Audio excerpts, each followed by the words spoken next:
Smart meter নিয়ে বিতর্ক যেন পিছু ছাড়ছে না। এবার নবগ্রাম থেকে সামনে এলো নতুন অভিযোগ। পরিবারের দাবি, স্মার্ট মিটার বসানোর পর আচমকাই তাদের বাড়ির একের পর এক বৈদ্যুতিক সরঞ্জাম নষ্ট হয়ে যায়। অভিযোগ, ঘরের 12টি লাইট এবং একটি ফ্যান বিকল হয়ে পড়েছে। হঠাৎ করে এতগুলি বৈদ্যুতিক সরঞ্জাম নষ্ট হওয়ায় স্বাভাবিকভাবেই উদ্বেগে পরিবারটি। তাদের আশঙ্কা, স্মার্ট মিটার বসানোর পর বিদ্যুৎ সংযোগে কোনো সমস্যা তৈরি হওয়ার ফলেই এই ঘটনা ঘটেছে। তবে স্মার্ট মিটারের কারণেই সরঞ্জামগুলি নষ্ট হয়েছে কিনা তা এখনও নিশ্চিত নয়। বিষয়টি নিয়ে বিদ্যুৎ দপ্তরের পক্ষ থেকে কোনো প্রযুক্তিগত ব্যাখ্যা বা তদন্তের তথ্য সামনে এসেছে কিনা সেদিকে নজর রয়েছে। অন্যদিকে স্মার্ট মিটার নিয়ে সাধারণ মানুষের মধ্যে আগে থেকেই নানা প্রশ্ন ও অভিযোগ রয়েছে। তার মধ্যে নবগ্রামের ঘটনা সেই বিতর্ককে আরো উস্কে দিল।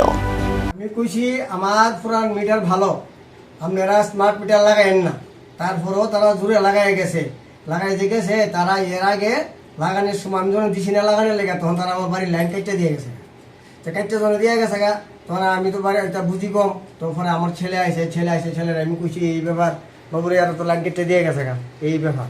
তখন আমার ছেলে গেছে অফিসে গিয়ে সেটা কি জানি কইছে ওরা তারা কেমনে লাইন দিয়ে গেছে। তো তারা কি যে লাইন দিয়ে গেছে, লাইন তারা উল্টাপাল্টা দিয়ে গেছে। দিয়ে দেওয়ানোর পরে আমার এই আগের মিটার ঠিক আছে, কিন্তু তারা স্মার্ট মিটার লাইন ঢুকছে না। একটা ঢুকাইছে না, কেমনে করছে কেমনে না আমি জানি না। এখন তারা আবার আইসে প্রায় 18 জন, প্রায় 14 জন লোক আইসারা তারা কইতেছে মনে করা লাগে। তখন আমরা বলছি, দেখেন এটা তো আমরা বুঝি না, এই কারেন্ট আপনারা উল্টাপাল্টা করে গেছেন।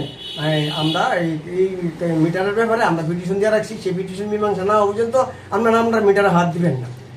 আর সেই যদি আপনারা হাতও দেনও লাইন, তাহলে আমার এই পুরান মিটার থেকে আপনার এই নতুন স্মার্ট মিটারে ঢুকবো। কিন্তু তারা আমার কথা শুনছে না শুন না, তারা উল্টা পাল্টা যার যেমনে এই কারেন্ট উল্টা পাল্টা করিয়া আমার এই লাইনে শর্টমট করিয়া। একসঙ্গে এতগুলো বৈদ্যুতিক সরঞ্জাম নষ্ট, স্মার্ট মিটারই কি আসল কারণ, নাকি রয়েছে অন্য কোনো রহস্য?